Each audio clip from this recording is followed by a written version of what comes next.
എന്താണ് വലിയ നിരാശയോ?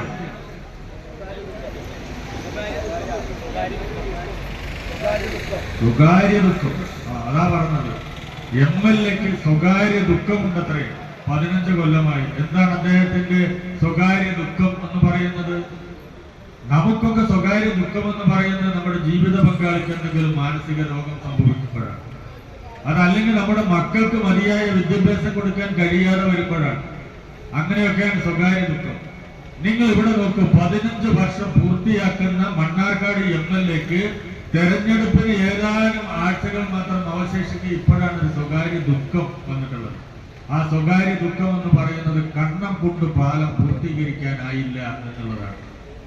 അലനല്ലൂരിലെ ഉള്ള കണ്ണംകുണ്ട് പാലം നോക്കൂ, 10 വർഷങ്ങൾക്ക് മുമ്പ്, അന്ന് ഇടതുപക്ഷ ജനാധിപത്യ മുന്നണിയല്ല കേരളം ഭരിക്കുന്നത്, ഉമ്മൻചാണ്ടി കേരളത്തിന്റെ മുഖ്യമന്ത്രിയായി ഭരിക്കുന്ന സമയത്ത് കണ്ണംകുണ്ട് പാലത്തിൽ വലിയ ഒരു ഫ്ലക്സ് ബോർഡ് ഉയർന്നു.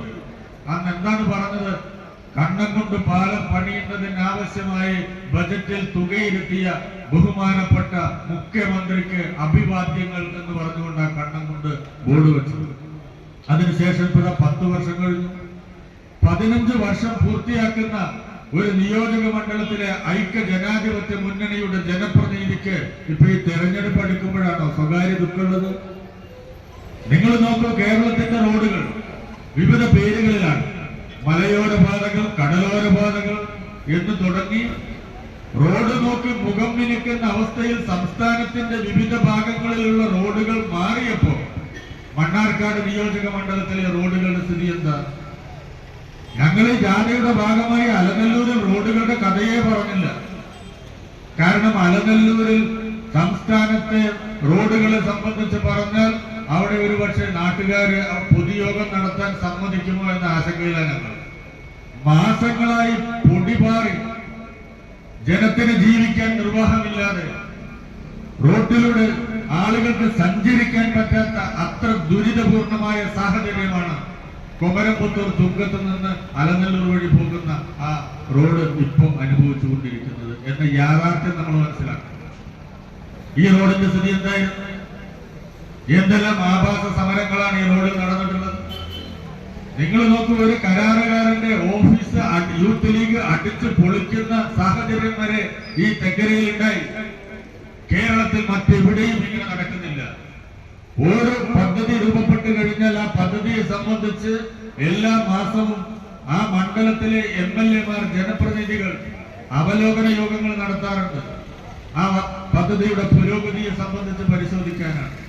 ബന്ധപ്പെട്ട വകുപ്പ് മേധാവികളെയും അവിടെയുള്ള പഞ്ചായത്ത് അധ്യക്ഷന്മാരെ എല്ലാം വിളിച്ചു ചേർത്തുകൊണ്ട് ആ പുരോഗതി എത്രയും പെട്ടെന്ന് തീർക്കുന്നതിന് വേണ്ടിയാണ് കേരളത്തിലെ മറ്റു മണ്ഡലങ്ങളിലെ എല്ലാം MLA-മാർ ശ്രമിച്ചുകൊണ്ടിരിക്കുന്നത് എന്ന വസ്തുത നമുക്ക് മുമ്പിലുണ്ട്. എന്തുകൊണ്ടാണ് മണ്ണാർക്കാട് ആ നിലയിലേക്ക് വളരാത്തത് എന്ന് നമ്മൾ ചിന്തിക്കണ്ടേ? ഈ സമയത്തെങ്കിലും നമ്മൾ അങ്ങനെയൊന്ന് ചിന്തിക്കണ്ടേ? നോക്കൂ, അവരുടെ ഉദ്ദേശം എന്താണ്? കേരള സംസ്ഥാനത്ത് ഒന്നും നടക്കുന്നില്ല എന്ന് ബോധ്യപ്പെടുത്തണം.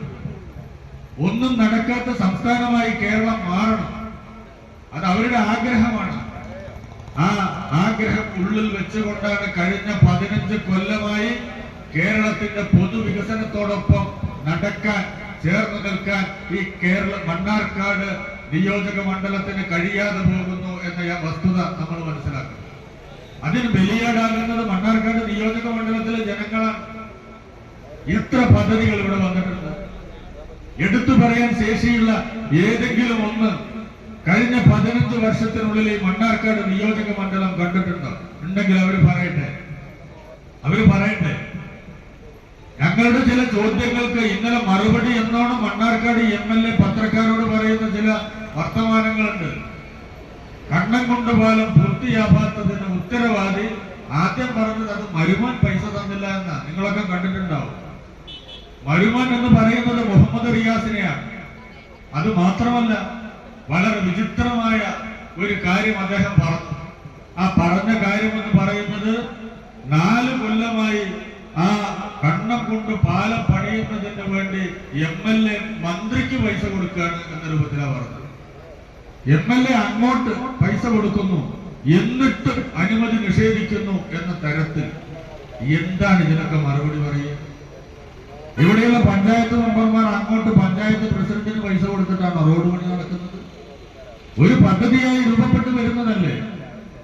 നിങ്ങൾ നോക്കൂ, ഓരോ വർഷവും ഇടതുപക്ഷ ജനാധിപത്യ മുന്നണി ഗവൺമെന്റ് അധികാരത്തിൽ വന്നതിന് ശേഷം ഒരു പ്രോഗ്രസ് റിപ്പോർട്ട് ജനസമക്ഷം അവതരിപ്പിക്കുകയാണ്. ഭരണത്തെ സംബന്ധിച്ച് പൊതുജനങ്ങൾക്കുള്ള അഭിപ്രായം ഒരു പ്രോഗ്രസ് റിപ്പോർട്ടായി അവതരിപ്പിക്കുകയാണ്.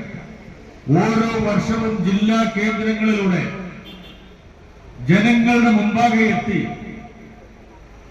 മണ്ഡലത്തിലെ ജനങ്ങൾക്ക് പറയാനുള്ളത് കേൾക്കാൻ മുഖ്യമന്ത്രിയും മന്ത്രിമാരും എല്ലാവരും തയ്യാറായി വരുന്നു. നവകേരള യാത്രയുടെ നിർമ്മിതിയുടെ ഭാഗമായി കാസർഗോഡ് മുതൽ തിരുവനന്തപുരം വരെ യാത്ര ചെയ്യുകയാണ്. നാളിതുവരെ മണ്ണാർക്കാട് MLA ഉൾപ്പെടെയുള്ള UDF-ന്റെ ജനപ്രതിനിധികളും MLA-മാരും ആ പരിപാടി ബഹിഷ്കരിക്കുകയാണ്. നിങ്ങൾ നോക്കൂ, അത് ബഹിഷ്കരിച്ചത് കൊണ്ട് വല്ല കുറവും വല്ല വേർതിരിവും ഈ മണ്ഡലങ്ങളോട് ഈ ഗവൺമെന്റ് സ്വീകരിച്ചിട്ടുണ്ടോ? പോകുന്ന ഭരണപക്ഷത്തെ പ്രതിദാനം ചെയ്യുന്ന MLA-മാരുടെ മണ്ഡലങ്ങളിൽ കൊടുക്കുന്ന അതേ രൂപത്തിലുള്ള സംഖ്യ ഇവിടെയും കൊടുക്കുന്നു. ഇപ്പോഴായി കഴിഞ്ഞ വർഷത്തെ യാത്രയുടെ ഭാഗമായി പാലക്കാട് ചേർന്ന യോഗത്തിൽ തെങ്കരയിൽ നിന്ന് കൊടുത്ത ചില നിവേദനങ്ങൾ പരിഹരിക്കപ്പെട്ടിട്ടുണ്ട്. ഒരു പാലത്തിന്റെ പേരാ അവിടെ മെമ്പർ ബിനീഷ് എന്നോട് പറഞ്ഞ പാലത്തിന്റെ ഓർമ്മയില്ല എനിക്കിപ്പോ. കോൽപ്പാടം തെന്നാരി പാലം ഇവിടെ MLA കൊടുത്തതല്ല, ജനങ്ങൾ കൊടുത്ത നിവേദനത്തിന്റെ ഭാഗമായി ആ പാലം പണിയുന്നതിന് ആവശ്യമായ ഫണ്ട് ഗവൺമെന്റ് അനുവദിച്ചു. നിങ്ങൾ നോക്കൂ, ഇനി അവിടെ ഫ്ലക്സ് ബോർഡ് വരും. ഇങ്ങനെ നിരവധിയായ പദ്ധതികൾ മണ്ണാർക്കാട്ടേക്ക് വരുന്നുണ്ട്. മണ്ണാർക്കാട്ടേക്ക് പദ്ധതി വരുമ്പോ ഫ്ലക്സിൽ ഇനി എന്താ കാണുക? തെന്നാരി പാലം പണിയുന്നതിന് വേണ്ടി ഇത്ര കോടി രൂപ അനുവദിച്ച അഡ്വക്കേറ്റ് ഷംസുദ്ദീന് ഹരിതാഭിവാദനങ്ങൾ മുസ്ലിം ലീഗ് മണ്ണാർക്കാട് നിയോജക മണ്ഡലം കമ്മിറ്റി എന്ന പേരിൽ വരിക. അങ്ങനെ വരിക. ആരാന്റെ കുട്ടിയുടെ പിതൃത്വം ഏറ്റെടുക്കാൻ പോവുക. ഇങ്ങനെയാണ് ഇവർ ചെയ്യുന്നത്. അങ്ങനെ മണ്ണാർക്കാട് മേഖലയെ തെരഞ്ഞെടുപ്പ് വരെ പുറകോട്ട് നടത്തിയിട്ടുള്ള ഒരു പ്രതിനിധി വരാൻ പോകുന്ന തെരഞ്ഞെടുപ്പിൽ മണ്ണാർക്കാട് നിന്നും ഉണ്ടാവണോ, അതോ കേരളത്തിന്റെ മുന്നോട്ട് പോക്കിനൊപ്പം നടക്കുന്ന ഒരു MLA ഇടതുപക്ഷത്തിന്റെ ജനപ്രതിനിധി നമുക്ക് വേണോ എന്നതാണ് നമ്മുടെ മുമ്പിലുള്ള ചോദ്യം. നിങ്ങൾ നോക്കൂ, ബഹുദൂരം കേരളത്തിന് മുന്നോട്ട് പോകാനായി നമുക്ക് ജയിക്കാനാവും. മണ്ണാർക്കാട് ചരിത്രം തിരുത്തി എഴുതാനാവും. ഞാൻ ദീർഘമായി പോകുന്നില്ല.